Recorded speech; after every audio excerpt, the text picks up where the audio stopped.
Nakapuno mga idol. Walang tubig. Ayos na rin. Kilo na mga idol. Aming huli ngayong hapon.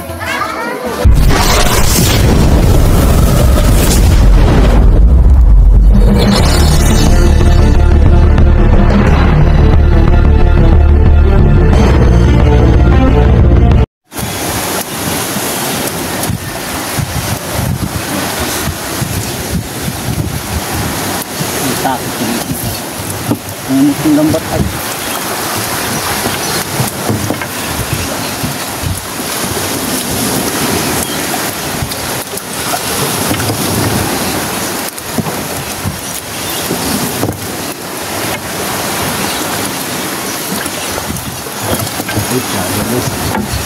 Kung nakakasakit ito sa mga gaito.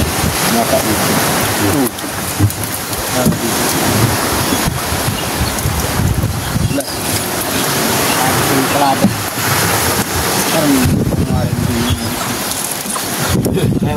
Kaya nyo wala.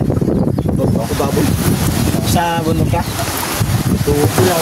Ay, panilog sa pot. Sa ulo. Ay, pati. Pagkaguran nila. Hindi, nakiskip nila. Daming sira.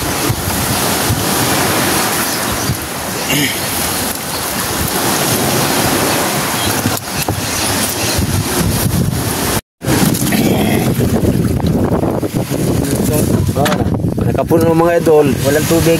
Ayos na rin. Yan. Nakapuno naman kami mga idol sa lagayan. Yan.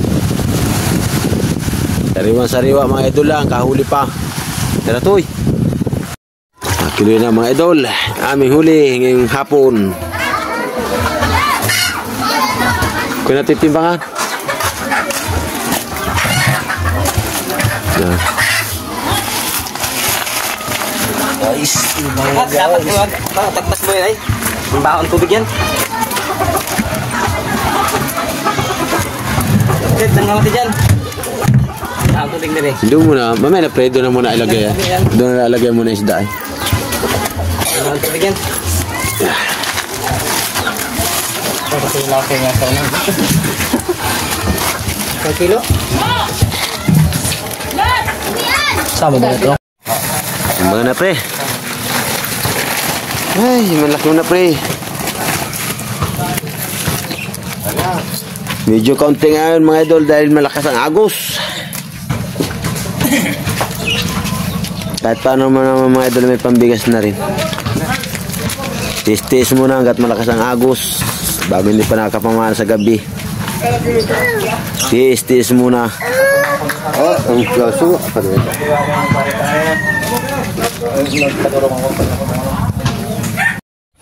So mga idol, magang maga.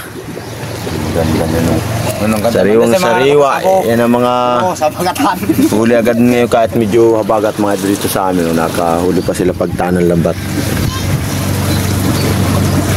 Sariwang sariwa yan. May panus pa oh. Buhay na buhay pa. Sa lahat pala sa pangulam at binigyan kami ni Mrs. ng 2 pansabaw. Sabaw na agad Mrs. yan. Lubat na oh.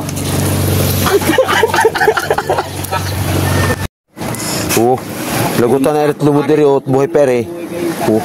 Aso, magtalas ang ngipin yan. Galing, kahit patay na yan, nagtalas ang ngipin.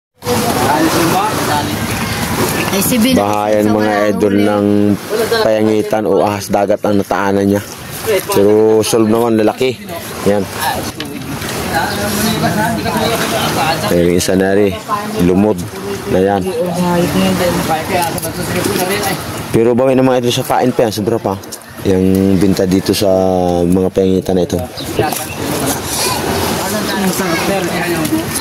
Lalaki.